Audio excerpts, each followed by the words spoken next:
Hi, my name is Geraldine Fuentes, and today I'll be talking about an ACL injury prevention program. So let me give you a little bit of a background. I played 4 years of varsity lacrosse back at Cherry Creek High School, and currently I'm a CU student during the Air Force ROTC program. About 2 years ago, I suffered an ACL injury. Most would say I was pretty healthy, so I didn't have to think much about it. I went to the CU clinic, and they told me you just need ice, rest, and ibuprofen. However, that exact same day, as I was going up the stairs to my apartment, I hear a pop. Next thing I remember is waking up in a hospital with an x-ray in front of me saying I tore my ACL and with a partial tear to my meniscus. It took me about 2.5 years to fully recover and to get back to the same skill level that I was at before. So the purpose of this program is to bring awareness to athletes and anyone who does any physical activity about the ACL injuries and how it doesn't have to be a contact sport.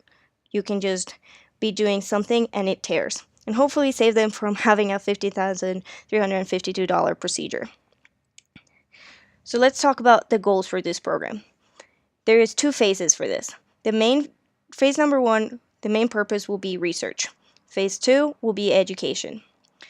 Research will be done to implement a better course of action along with better exercises and hopefully some sort of training that athletes can do so they can prevent ACL injuries.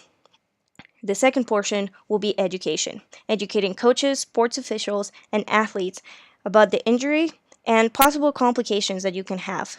Also bring safety awareness through sports. Phase 1. Research. This should take about 12 to 24 months. Currently, we know that ACL injuries can happen just any moment. It doesn't have to be during contact. You can just be walking or running, but the main injury happens when there is a pivot or a turn. The American Association of Orthopedic Surgeons did a study back in 2016 with 2,700 subjects ranging between the ages of 16 to 38. And they found that females are more prone than males to tear their ACL by around 3.5%.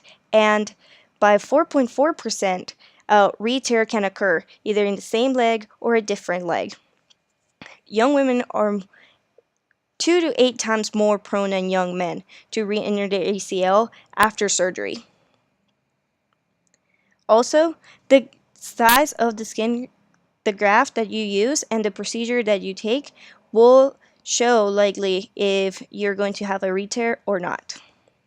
So the purpose of this phase 1 is to figure out if anatomy is a situation that we have to be aware of, or that it's maybe the gear, or the level of skills. What is actually causing these tears, and how can we prevent them? How can we start from the beginning instead of retroactively changing this? Phase 2 will be education. Once we know why injuries happen, when they happen, and exercises that could prevent them, strengthen, and make athletes better, we will educate coaches so they can implement this in their training programs. Also, educate athletes. Most athletes, they just know that they have to get surgery, do PT, and then they're good to go. But if they can prevent it, why don't we teach them? The next one will be training and educating sports officials. Most of the time, sports officials will have a red card or a yellow card that can be given to athletes if there's any sort of safety concern. In lacrosse, for example, if you bring your stick too close to someone's head, at least in female sport, they will bring a yellow card. This is to prevent any further complications and is for the safety of the athletes. This will be something that we can train the coaches on and train the sports officials on in order to have more body awareness to prevent injuries. But let's look at some of the different programs and some of the different things that are available out there now so we can implement this better. Currently, if you Google ACL injuries or symptoms or how to prevent them, you can only get a couple of links and maybe 3 or 4 exercises. Most of them are exercises that you do during physical therapy after you already suffered an injury.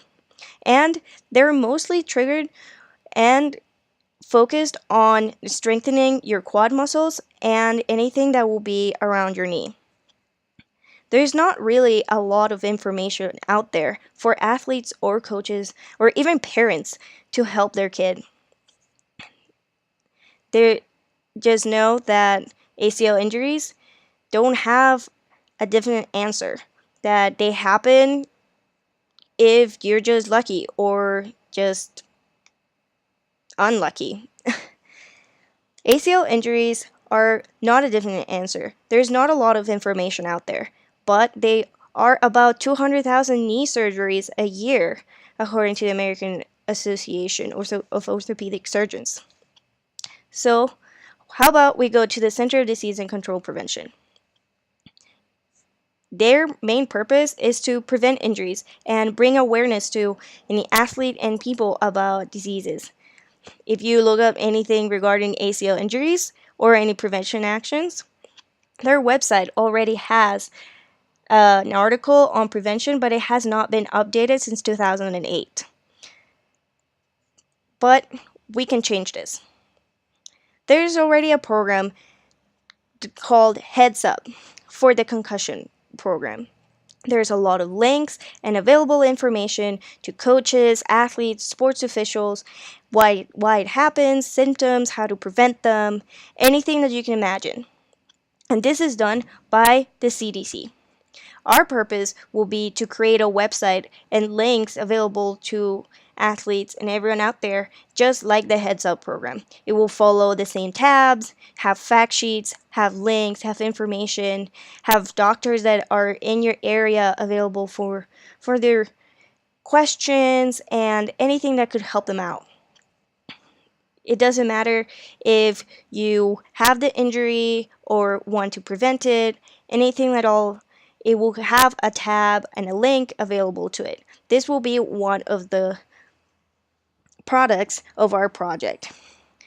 As we're going through this, let's say in the 2 to 3 year time frame, we will have surveys and anything that can give us further information and feedback so we can better update our links and better have a course of action.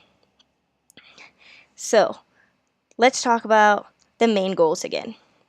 4 main goals: research, education, research for our ACL and why they happen, and research on a better course of action, education for sports officials, and education for safety.